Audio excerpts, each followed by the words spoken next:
எப்பொழுதும் பணவரவு இருக்கும் அமைப்பு ஒருவரின் ஜாதகத்தில் அறிய முடியுமா? அதாவது எந்த மனிதன் பிறந்தாலுமே அவனுக்கு சில யோகங்களோட தான் மனிதனினுடைய ஜாதக அமைப்பே வந்து இருக்கும்.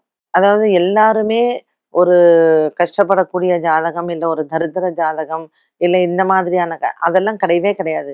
கிரகங்களினுடைய அமைப்பு எப்படி இருக்கும்னா, நம்மளுடைய கர்ம பலனுக்கு ஏற்றாற் போல தான் கிரக அமைப்பே வந்து இருக்கும்.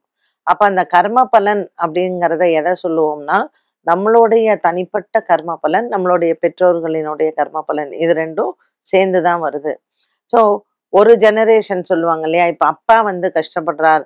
அப்பா ரொம்ப கடன் வாங்கி பசங்கள படிக்க வச்சு ரொம்ப கஷ்டப்பட்டு, இப்ப அடுத்த தலைமுறை வந்து ஒரு வெளிநாடு போறாங்க, நல்லா சம்பாதிக்கிறாங்க. ஸோ, அவங்க வந்து பெற்றோர்களையும் நல்லா வைக்கக்கூடிய ஒரு கால சூழ்நிலைகளை உருவாக்குறாங்க. இது இப்போ சமீபத்தில் இருக்கக்கூடிய இந்த ஜெனரேஷன நம்ம பார்க்கலாம். ஏன்னா, அப்பாலாம் வந்து ஒரு மீடியாக்கர் ஃபேமிலியா இருந்தா கூட, பிள்ளைகள் சம்பாதிச்சு அத அப்பர் மிடில் கிளாஸா வந்து ஆக்குறாங்க.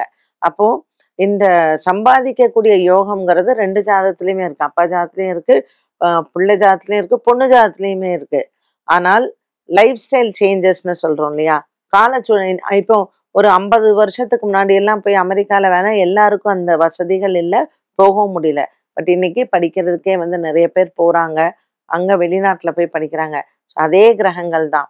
நமக்கு 50 வருடத்திற்கு முன்னாடி என்ன கிரகமோ அதே 9 கிரகங்கள் தான் இருக்கு.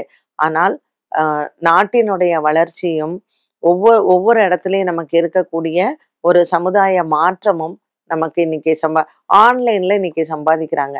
இப்போ நமக்கு ஒரு 60 வருஷத்துக்கு முன்னாடி இந்த மாரி ஆன்லைன்லாம் கிடையவே கிடையாது இல்லையா? ஸோ சம்பாதிக்கிற யோகம்ங்கிறது எல்லா ஜாதகத்திலயுமே இருக்கு. அதை நம்ம எப்படி பயன்படுத்திக்கிறோம் அப்படிங்கிறது தான். இன்னைக்கு வீட்லயே உட்காந்து சமைச்சு லேடீஸ் ஹவுஸ் ஒய்ஃப்ஸ் வீட்லயே இருக்கிறவங்க சூப்பரா ஒரு மெஸ் மாரி அதுவும் ஆன்லைன்ல கேட்கிறவங்களுக்கு சமைச்சு குடுக்கறதுங்கிறது இன்றைய நாள்ல எப்படிப்பட்ட ஒரு சம்பாத்தியமாக இருக்கு இல்லையா? ஒண்ணும் பெரிய முதலீடே போடாம சம்பாதிக்கிறதுக்கு இந்த ஆன்லைன்னு ஒரு சூப்பர் மெத்தட் வந்து இருக்கு. ஸோ சம்பாதிக்கக்கூடிய யோகம் எல்லார் ஜாதகத்திலயுமே இருக்கும். சோம்பேறித்தனம் என்பது ஒன்றை நம்ம விட்டுட்டோம்னா, நம்ம சம்பாதிக்கலாம். சரி, இதுக்கு என்ன கிரகம் காரணமாக இருக்கும்? நமக்கு வருமானம் ஈட்டி தருவதற்கான கிரகம் என்ன அப்படின்னா, குரு மற்றும் சுக்கிரன். இந்த 2 கிரகமும் நம்ம ஜாதகத்துல நல்லா இருந்ததுன்னு வச்சுக்கோங்களேன், பிறப்பிலிருந்து இறப்பு வரைக்கும் நமக்கு பணத்துக்கு கஷ்டமே இருக்காது. என்ன நேயர்களே, இன்றைய சுபதினம் நிகழ்ச்சி அனைவருக்குமே பயனுள்ளதாக அமைந்திருக்கும். இன்னைக்கு ஒரு நல்ல வீக்கெண்ட் சண்டே. அதனால எல்லாரும் ஜாலியா என்ஜாய் பண்ணி இந்த சண்டேவ நீங்க வந்து ஒரு மன நெகிழ்வோடு இருக்கலாம். ஒரு ஹாப்பி வீக்கெண்ட்.